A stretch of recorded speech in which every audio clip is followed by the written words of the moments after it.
गुलाटी का जो रोल ये हास्य कलाकार हमारे सुनील ग्रोवर जी जो करते हैं, सब बचपन से ही जो इनकी कहानियां मैंने सुना, इनको बहुत मन लगता था। लेकिन इनको मेन प्रेरणा दिए जसपाल भट्टी साहब ने। अन्ना हजारे जी जो बच्चा को प्रेरणा दिए कि झूठ मत बोलो और लोगों का विश्वास को मत तोड़ो, धोखा मत करो। उसी अन्ना हजारे साहब से पूछना चाहता हूँ, आज वह लोकपाल वीर आप कहाँ चला गया है? आप क्यों मौनी बाबा बनकर पड़े हुए हैं? किसका डर है? आप ये जानना चाहती है। क्या फिर से ये आंदोलन खड़ा होगा या इस आंदोलन को लोकपाल वीर के भारतीय जनता अब उसको सदा के लिए त्याग दे? आपका एक लाला रामदेव, जिसे आप लाला हरामदेव ज्यादा कह सकते हैं, जिन्होंने आज बनियागिरी करना शुरू कर दिया है। अब बाबा रामदेव से सेठ रामदेव बनती लोकपाल बिल को ठंडे बस्ते में डाल दिया। सारे लोग इसको खा गए क्योंकि जैसे न्यूज चैनल को देख लीजिए कि विपक्ष पर हमला करो, आकर के फटी ले जाओ। और जितने भी व्यापारी हैं जैसे लाला जैसा, रानी अम्मी जैसा, ये लोग उनकी हर जगह इवेंट तैयारी करते हैं। देखे होंगे कि इनके बड़े बड़े नेता जो अपना आपका ट्विटर पर हैंडल पर हुए इंडिया लिखे हुए थे, उसको बदल करके भारत कर दिए। आज इंडिया शब्द से इनको नफरत होने लगा है कि मोदी की जी का 2024 में विदाई तय है। रवि रंजन जी, जो लोग सुनील ग्रोवर कम डॉक्टर गुलाटी के नाम से ज्यादा जाने जा रहे हैं, दर्जनों हास्य कलाकार हैं, पर डॉक्टर गुलाटी ही क्यों छाए हुए हैं? चंडीदा, ये डॉक्टर गुलाटी का जो रोल ये हास्य कलाकार हमारे सुनील ग्रोवर जी जो करते हैं, ये लोगों को बहुत पसंद आता है। वो एक महिला का भी रोल किए थे हास्य व्यंग में, और उसमें भी चिंता देवी या ऐसे करके कुछ नामों से वो बिल्कुल किए थे। बिल्कुल। और उसमें भी वे काफी चर्चित हुए थे। सबसे बड़ी बात ये समझने का चीज है कि डॉक्टर गुलाटी जो इनका सुनील ग्रोवर जी का नाम जो पड़ा, आखिर क्यों पड़ा और ये कहाँ के रहने वाले, ये आपको मैं बतला देता हूँ। सुनील ग्रोवर जी मूलतः पंजाबी फैमिली से हैं और आपका ये हरियाणा के रहने वाले हैं। ऐसा बचपन से ही जो इनकी कहानियां मैंने सुना, इनको बहुत मन लगता था। लेकिन इनको मेन प्रेरणा दिए जसपाल भट्टी साहब ने, क्योंकि वह भी इसी ढंग की मतलब की कलाकारी करते थे और उनको नजर पर हुए निखारने का इनका जो काम थे, क्योंकि आज ये भारत का प्रसिद्ध कलाकार में कॉमेडियन कलाकार के रूप में जाने जा रहे हैं। इनके मतलब की अपने आप को स्थापित कर लिए और उसी अवधि में शो में इनका नाम डॉक्टर गुलाटी रह गया है। और ये डॉक्टर गुलाटी के नाम से आज तक काफ़ी मशहूर एंकर था। वो उनसे सवाल कुछ पूछा ये आपका अन्ना हजारे साहब से कि अन्ना हजारे साहब, आप जिस ढंग से अपने आप को स्थापित किए और आज के दिन आप इतना सुस्त क्यों पड़ गए हैं, तो उन्होंने कुछ अच्छी चीज़ भी बोला। एक बच्चा को वो बहुत अच्छा संदेश दिए कि बच्चे देखो, मैं अपने स्कूल में जब आता तो हमको मारा जाता और उस छड़ी के मार से हमको बहुत प्रेरणा मिलती थी। लेकिन आज के दिन में जो ये बंद कर दिया कि आप कोई भी स्कूल में आ नहीं सकता है, ये बहुत ही थोड़ा सोचने की बात हुआ। मतलब उनके हिसाब से वो बोले, लेकिन कुछ ऐसी ही घटना हुई थी, इसलिए इसको हमारी सरकार ने बंद कराया।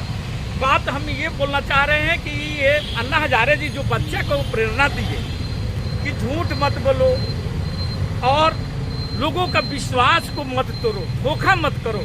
लेकिन मैं आज उसी अन्ना हजारे साहब से पूछना चाहता हूं कि आपने देश में 2012 में एक बहुत बड़ी संगठन खड़ा करके और आपने लोकपाल बिल के लिए एक सरकार को, केंद्र की सरकार को गिराने का जो काम किए थे, आज वह लोकपाल बिल आप कहाँ चला गया है?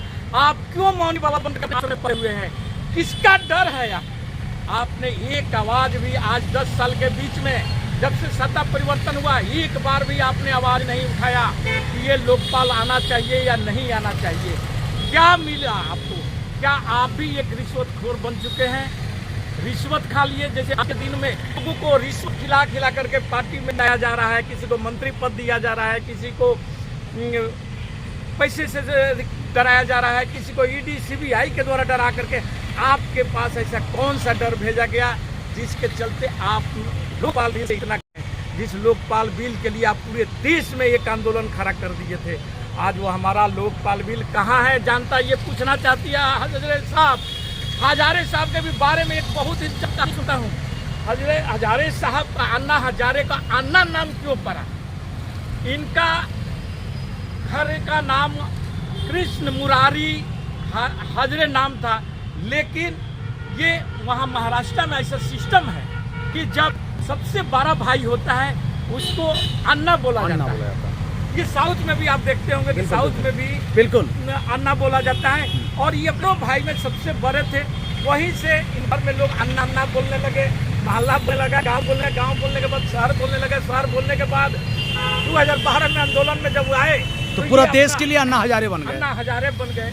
इनकी एक फिल्म भी बन रही है और वो फिल्म बने, अच्छी बात है अन्ना हजारे साहब।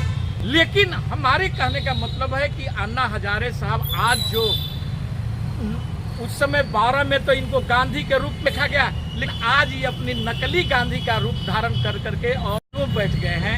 ये जनता जानना चाहती है क्या फिर से ये आंदोलन खड़ा होगा या इस आंदोलन को लोग तालमेल के भारतीय जनता अब उसको सदा सदा के लिए त्याग दे, या मोदी जी का सरकार का जब बदलाव होगा तो क्या ये फिर से दिन निकलेगा। ये लोग का उत्सुकता है और इसके साथ ही लोग ये जानना चाहता है कि अन्ना हजारे साहब आप जहाँ कहीं हो प्रकट हो और जनता के बीच आइए और जनता को इस माह से बचाने का एक फिर प्रयास करिए। रवि रंजन जी, बीच में हम रोकना चाहेंगे कि आपने देश भूल नहीं गया, देश को भुला देने का मामला जो है लोकपाल बिल, तो उस पर आपने प्रकाश डालने का काम किया है। निश्चित तौर पर तहे दिल से हम भारतवासियों की तरफ से आपको धन्यवाद देंगे कि इतने पुराने मामले को आपने फिर से प्रकाश में डाला। मैं जानूंगा कि श्रीमान हमारे अन्ना हजारे साहब के कुछ सहयोगी भी थे लोकपाल बिल के वक्त जो सलवार पहन के भागने का काम किए थे, उन लोगों का आज का डेट क्या भूमिका है? देखिए उनके साथ जितने भी सहयोगी आज देखिए उनके साथ में करीब उस समय 6-7 आदमी जो प्रमुखता में थे। एक जो पुलिस कप्तान थी जो राज्यपाल बन करके अभी बैठ गई हैं जाकर किरण बेदी। एक केजरीवाल जी है जो आप देख रहे हैं कि दिल्ली और पंजाब में उनकी सरकार बन गई है। और आपका एक लाला रामदेव, जिसे आप लाला हरामदेव ज्यादा कह सकते हैं, जिन्होंने आज बनियागिरी करना शुरू कर दिया है। अब देखे होंगे कि 10-11 में ये काफी लोगों को कद्दू खिलाते थे और कद्दू से लोगों को पेट साफ करते थे और अनेक बीमारियां खत्म करते थे योगा हेन तेन करा करके।